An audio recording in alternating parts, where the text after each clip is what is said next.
Bienvenue à la JDR Academy. Dans cette vidéo, je vais vous présenter le jeu de rôle Unknown Armies, aussi connu comme étant le meilleur jeu de rôle du monde. Un univers contemporain, horreur mais pas trop, occulte mais pas que, et weird et bizarre à 200%. Pour vous présenter l'univers, je vais simplement reprendre le kit d'initiation V3. Alors n'hésitez pas à faire pause, revenir en arrière si ça va trop vite pour vous. Sans plus attendre, on rentre dans le vif du sujet.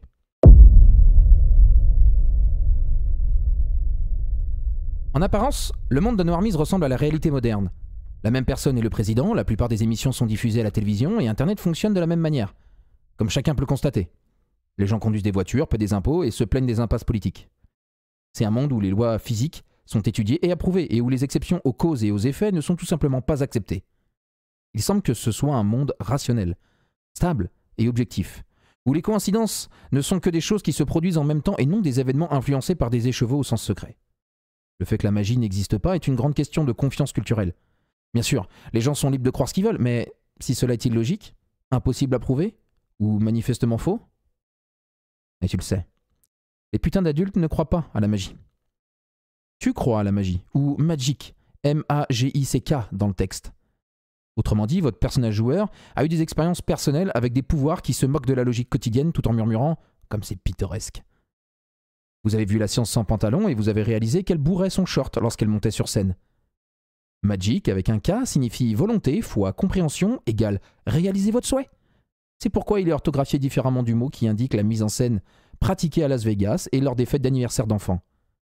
Quand ce dernier est un artiste tirant un lapin du chapeau, l'autre s'apparente à un chirurgien psychique qui retire une tumeur de votre cerveau. Les gens pensent que le monde est cohérent et rigide, mais vous savez qu'il est souple, en lambeaux et plein de trous. Parfois, vous pouvez vous glisser dans un trou et ressortir de l'autre côté, dans un endroit merveilleux. Parfois, vous entrez dans un trou, dans le noir, et ça vous casse la cheville, comme une brindille. Le monde doit changer, et vous n'avez pas besoin d'être riche ou né spécial, vous n'avez pas besoin d'être brillant, vous n'avez même pas besoin d'être blanc. Il vous suffit d'en connaître assez et d'y croire suffisamment pour y remédier. Il existe des sectes qui veulent inaugurer un nouvel âge sombre avec l'alphabétisation comme privilège héréditaire. Il y a des racistes effrayants qui dirigent des camps d'entraînement magiques. Il y a des mystiques, tellement en phase avec leur patron cosmique, qu'ils considèrent les lois de la physique comme des ancas. Il y en a d'autres qui n'ont aucune idée de ce que sont les mystiques, mais qui ont quand même rassemblé des centaines d'adeptes prêts à tuer, à mourir, ou à voter en masse. Il y a des gens qui ne meurent jamais. Ces cinglés se connaissent, et ils vont vous connaître.